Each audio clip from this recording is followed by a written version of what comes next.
집합건물 해결사 멘토 전헌진입니다. 여러분들 반갑습니다.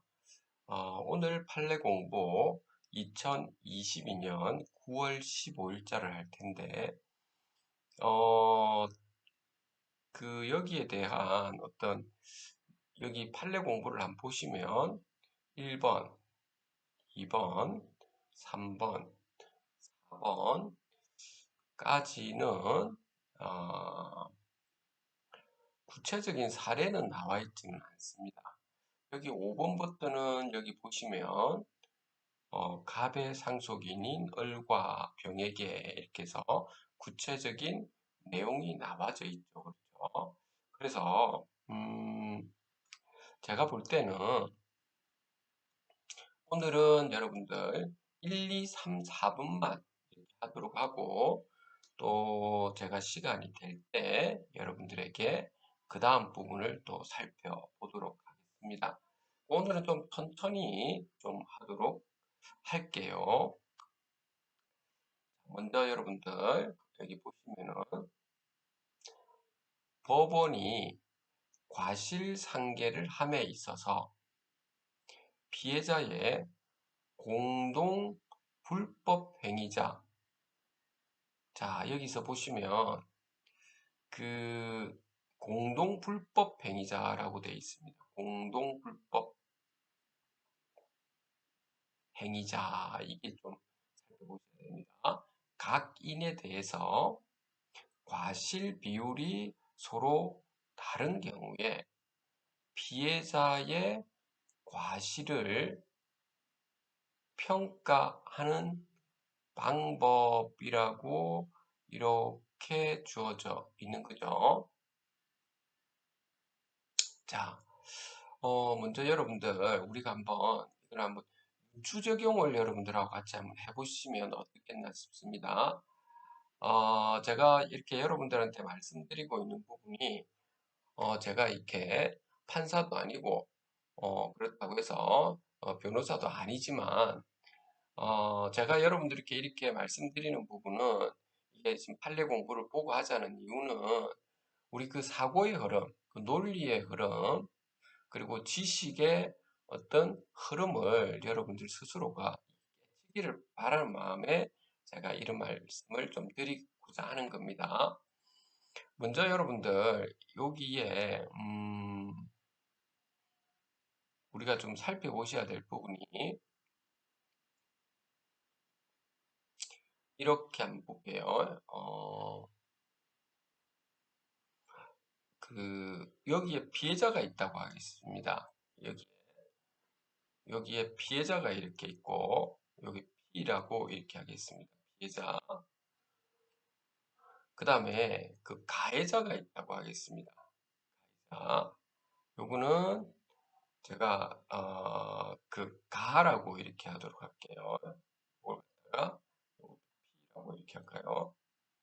그러면 이게 가해자가 한 명만 있는 게 아니고 가해자가 한 명, 가해자 두 명, 가해자 세 명, 가해자 네 명, 이렇게 가해자가 총 4명이 공동으로 있죠. 피해자 한 명에게 해를 끼쳐가지고 손해가 발생이 되었다고 합시다. 이 피해자는 육체적인 피해도 물론 있었겠죠. 그렇죠? 그리고 정신적인 피해도 있었을 거고요. 또 거기에 따른 본인이 그 근로를 해야 되는 이런 상황에서 일을 못할 수도 있었겠죠. 그렇죠? 그 사고 흐름을 보자는 겁니다. 여러분들이 그 논리적 흐름을 좀 보셔야 된다라고 하는 겁니다. 누구한테 맡기겠다. 제가 이게 약간 논외지만 여러분들께서 제가 이 방송을 좀 보고 계시는 분들께서 내가 그 어떤 재판장이 아니기 때문에 변호사가 아니기 때문에 모른다 이렇게 생각하시면 안 된다고 제가 누누이 말씀을 드렸습니다. 여러분들이 이런 걸 하셔야 됩니다. 집합 건물에 대해서 투자를 하시거나 하실 때 자, 이런 상황에서 여러분들이 이 피해자가 그러면은 누구를 상대로 손해배상 청구를 해야 됩니까? 가원한테, 가투한테, 가쓰리한테, 가쓰리, 가포 이렇게 4명 다 해야 되겠죠. 공동으로 불법 행위자잖아요, 요 사람들이. 그죠? 그러면 이 피해자 입장에서는 만약에 2천만 원이 나왔다라고 한다면 2천만 원에 대해서 이 가해자 원은 나한테 굉장히 많이 닦아패더라. 많이 닦아패고 가해자 투는 나한테 욕설을 많이 하고 어, 닦아패기는 좀 약게 닦아패더라. 가해자 세 번째 이 사람은 음, 그 물고문을 하고 이렇게 하더라. 가해자 네 번째 사람은 협박을 하고 이러더라. 이렇게 해가지고 비율을 갖다가 산정하게 해야 됩니까? 말아야 됩니까? 피해자가. 여러분들 상식적으로 생각해 보세요. 이거는 판단을 못하죠. 그때 당시에 얼마만큼 가해를 했는지 객관적인 판단은 할 수 없는 거죠. 그렇죠? 객관적인 판단을 못하는 거잖아요. 이 피해자 입장에서. 그렇다고 이거 판사가 그러면 이게 판단을 할 수 있을 것 같습니까? 객관적인 판단을? 할 수는 있겠다. 이렇게 하시는 분들이 있습니다. 그럴 수도 있어요. 과학적으로 본다면, 감정인, 그 의사 선생님 몇 분을 부르겠죠. 불러가지고, 이 사람은 얼마만, 이 사람 멍들은 것들, 자국을 보면서, 이 사람이 많이 닦아패더라, 가해자원이. 가해자2는 물고문을 했더라. 거기에 따라가지고 이 사람한테 육체적으로 피해가 얼마만큼 일으켰는지, 까지는 알 수도 있을 것 같아. 정신적인 피해에 대해서 과연 알 수 있을까요? 감정인은 의사라고 한다 하더라도. 에이, 이거는 쉽지 않고요. 그 개연성이 없을 수도 있다라고 하는 겁니다. 어떻습니까? 저는 그렇게 판단이 되는데 여러분들도 그렇게 판단이 되시지 않나 상식적으로 생각해 보십시오. 따라서 공동으로 불법 행위를 했을 때 피해자의 과실을 평가를 한다는 겁니까? 안 한다는 거? 평가는 안 하겠다라고 하는 겁니다. 이 재판장은. 다만 이 사람들이 2천만 원을 너희들이 알아서 4명이서 공동 책임으로 주어라 라고 이렇게 판단을 내린다라고 하는 거겠죠. 여기서도 그래서 그런 말이 나와져 있죠.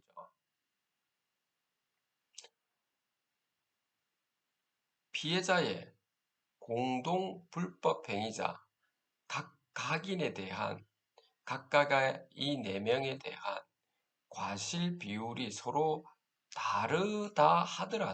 다르더라도라고 하는 것도 이것도 객관적인 평가가 참 쉽지는 않습니다.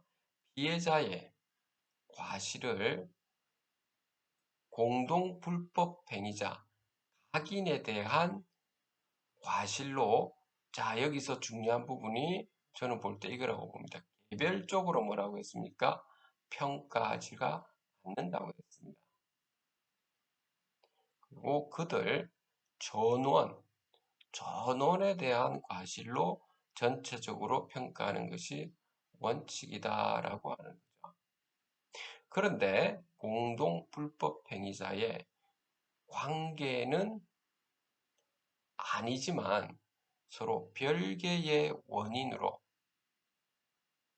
발생한 독립된 채무가 동일한 경제적 목적을 가지고 있고 서로 중첩되는 부분에 관하여 한쪽의 채무가 변제되는 등으로 소멸을 하면 다른 쪽의 채무도 소멸하는 관계에 있기 때문에 부진정 연대 재무관계가 인정되는 경우가 있다. 이러한 경우까지 과실상계를 할 때 반드시 채권자의 과실을 채무자 전원에 대해서 전체적으로 평가하여야 하는 것은 아니다. 이 뒷부분은 여러분들 어떤 의미인지 알겠습니까? 뒷부분도 여러분들 보시면 아실 겁니다. 이게 피해자가 이렇게 있는데 이게 가해자 첫 번째 가해자가 우리는 어떤 사건이 일어난다라고 하는 것은 시간과 공간이죠. 예를 들면 9월 1일 날에 이 사람이 가해자원이 이 피해자를 상대로 해가지고 뭐라고 할까요? 이 집에 돌멩이를 던져가지고 유리창이 깨졌다라고 하겠습니다. 또 가해자 2는 9월 11일 날에 이 사람한테 이 사람 집에다가 돌멩이를 던졌는데 그 유리창도 깨지고 사람도 다치고 했다고 하고요.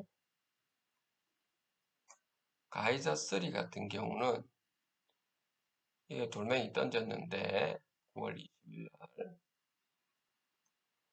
유리창 깨지고 그 내구재, 즉 가구라든지 이런 것이 파손이 되었다라고 한다면 공통적인 사항은 뭐냐면 여러분들 유리창은 셋 다 깬 거죠. 나다. 그런데 이 세 사람이 서로 공동으로 의도를 가지고 했던 사항이 아니라고 한다면 각각이 전혀 이 사람은 모르는 관계, 이 사람도 모르고 어떤 공동적으로 불법행위, 가해를 하려고 했던 사항이 아니라고 한다면 중첩되는 부분이 아까 유리창 깬 부분만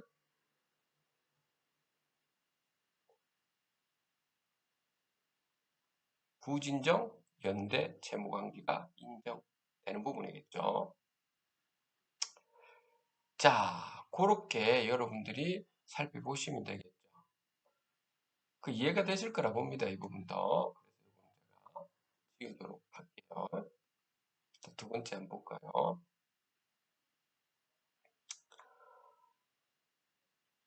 부동산에 대한 취득시효 제도의 취지, 부동산에 관하여 적법, 유효한 등기를 하고 소유권을 취득한 사람이 자기 소유의 부동산을 점유하는 경우 그 점유가 취득시효의 기초가 되는 점유인지 여부, 그렇지가 않다.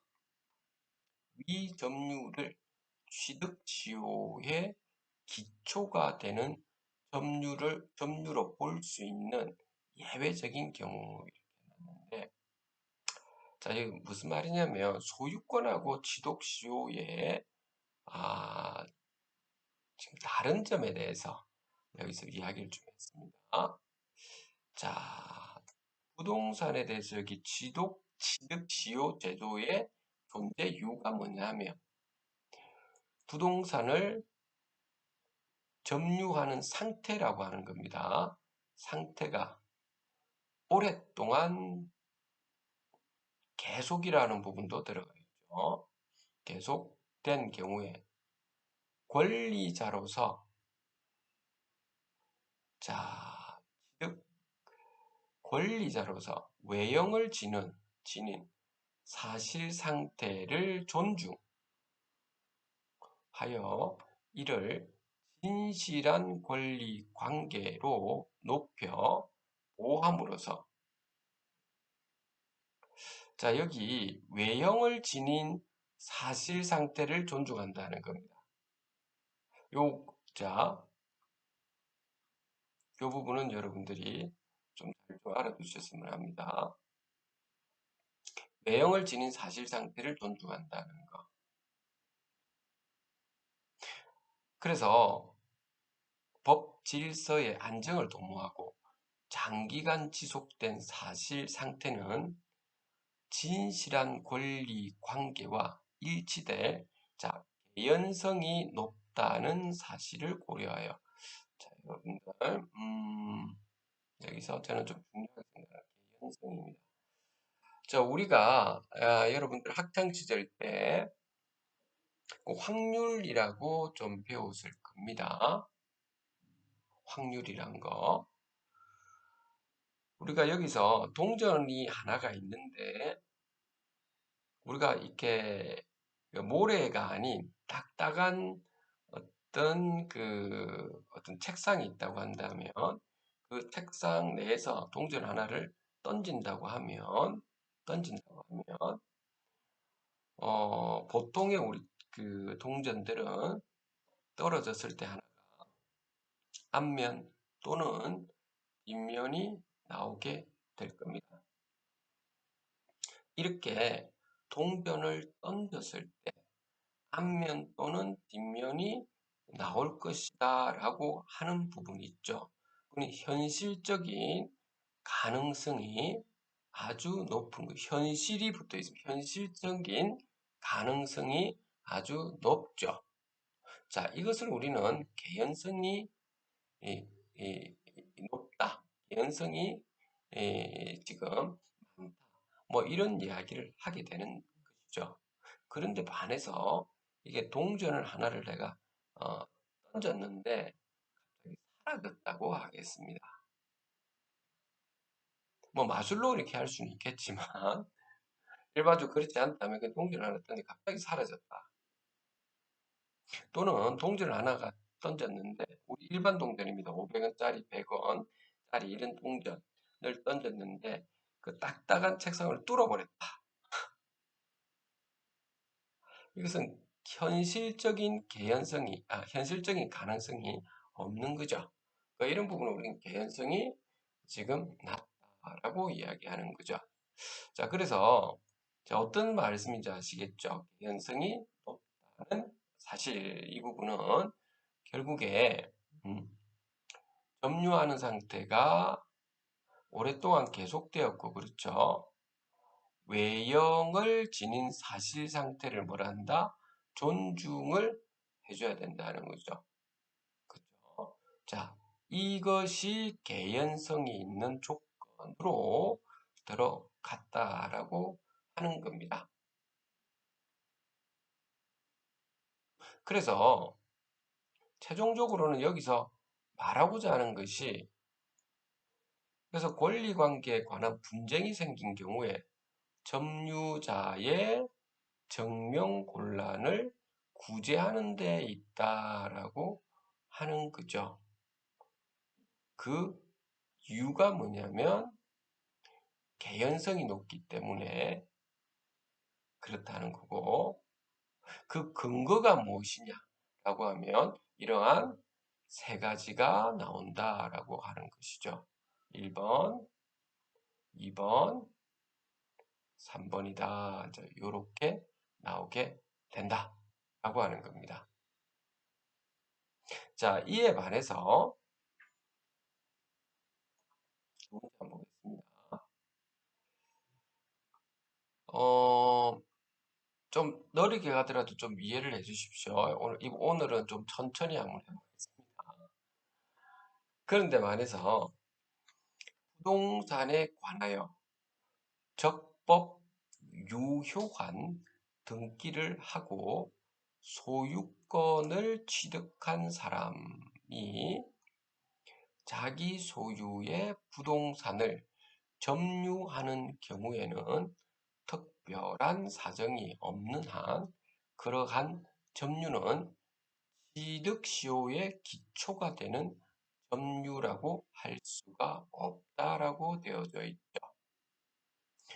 다시 말해서 취득시효의 점유와 소유권을 취득한 사람이 그 점유하는 거랑은 다르다라고 하는 겁니다. 이러한 경우에는 사실 상태를 권리관계로 높여 보호할 필요가 없고, 부동산의 소유 명의자는 부동산에 대한 소유권을 적법하게 보유하는 것으로 추정되어, 자, 이거는 뭐냐면 소유권을 적법하게 보유하는 것으로 추정이 된다 이 말인 겁니다. 그래서 소유권에 대한 정명의 곤란을 구제할 필요도 없기 때문이다라고 되는 거죠. 그렇죠. 정명의 곤란을 구제할 필요가 없죠. 추정이기 때문에 그런 거죠. 추정. 추리해서 정한다라고 하는 겁니다. 이것은 요 앞에 있는 사실관계가 정확하게 있기 때문에, 자, 그러나 소유권에 기초하여 부동산을 점유하는 사람이라도 등기를 하고 있지 않아서 자신의 소유권을 증명하기 어렵거나 소유권을 제3자에게 대항할 수 없는 등으로 점유의 사실 상태를 권리관계로 높여 보호하고 증명 곤란을 구제할 필요가 있는 예외적인 경우에는 자기 소유 부동산에 대한 점유도 취득지효를 인정하기 위해 기초가 되는 점유로 볼 수가 있다라고 되어져 있는 거죠. 그래서 이 경우에는 여러분들이 그 소유권 취득, 그 다음에 여기 있는 소유권을 적법하게 보유하는 것으로 추정이라는 겁니다. 추정. 아주 추정이 중요한 부분이죠. 추정이 되어져 있다. 예언하고는 또 다른 부분이죠. 추정하고 있다라고 하는 거. 이게 추정이라는 것은 여러분들 논리학에서 있죠. 한번 이야기를 잠깐 해볼까요, 우리가? 논리학에서 크게 보면 우리가 전제가 있고 그렇죠. 이 전제를 바탕으로 우리는 결론을 내게 되죠. 전제 1번, 2번 이렇게 3번이 있으면 따라서 무엇이다 라고 하는 이 전제를 바탕으로 해서 이렇게 결론을 도출하는 이 과정을 우리는 추리라고 하게 되고, 이 추리되는 이 과정에서 이 전제가 확실하게 맞는 경우는 우리는 이 추리는 확실하기 때문에 이것은 논리적으로 참이다라고 우리는 이야기를 하게 되죠. 그에 반해서 요 1, 2, 3번이 거의 확실한데 만약에 1번이 아닐 수도 있는 어떤 조그만한 근거라도 뭐가 있을 수가 있죠. 그렇다 하더라도 이것이 이 전제가 맞다라는 가정하에서 결론을 도출하는 경우에는 우리는 추정이라고 하게 되는 겁니다. 자, 넘어가도록 할게요. 자, 세 번째를 한번 보도록 할게요. 세 번째, 유정의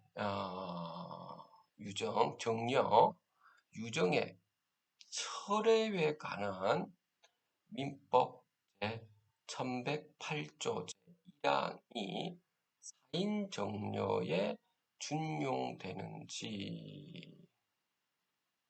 여부 해놨는데 원칙적으로 적극이다. 그렇죠. 자, 여러분들, 자, 먼저 여기서 철회하고 있죠. 요 철회 이렇게 놨게요. 철회하고 또 하나 취소의 여러분들 차이점이 뭔지를 좀 아셔야 됩니다.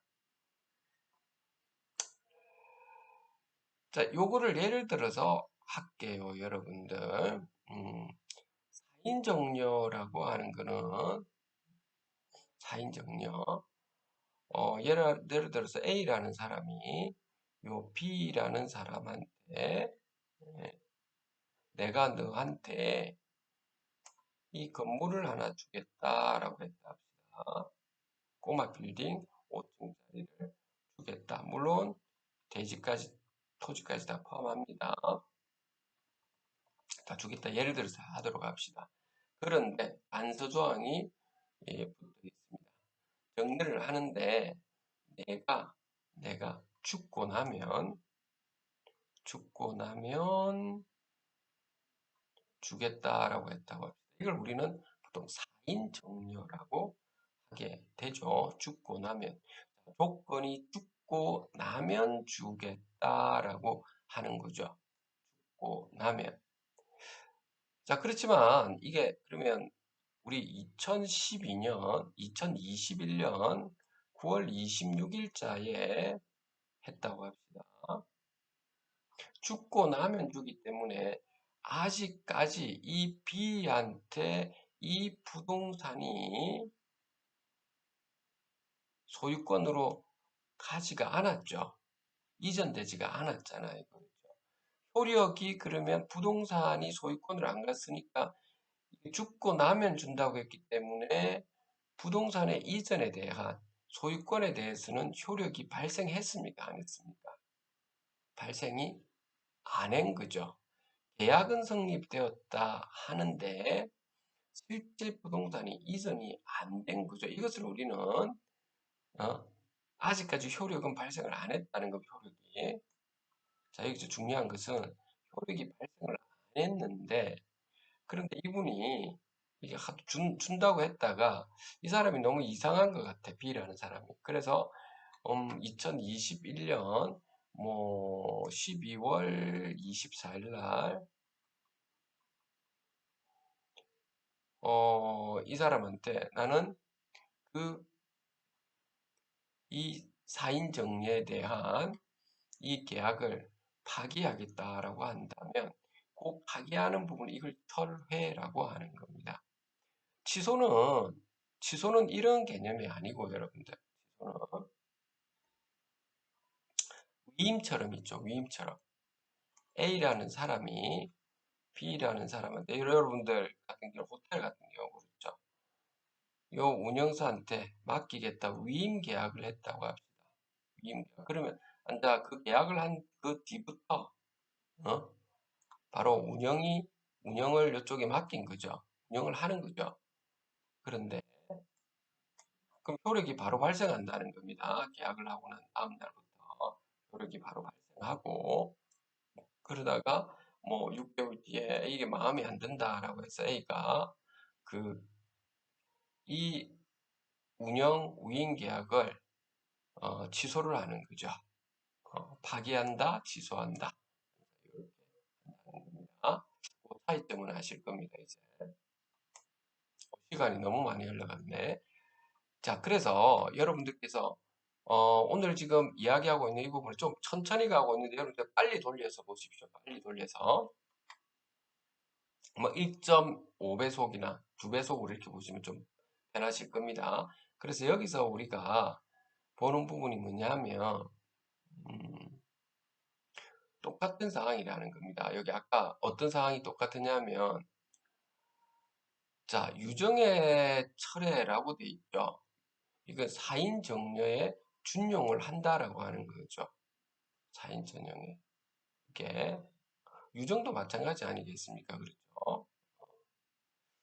자, 여기 보시면은 유정자는 유정의 효력이 발생하기 전에 언제든지 자, 유정의 효력이 발생하기 전, 여기도 해놨다. 전에 언제든지 유언 또는 생든 행위로서 유정 전부나 일부를 철회할 수 있다. 자, 여기서 중요한 게 제가 뭐라고 했죠?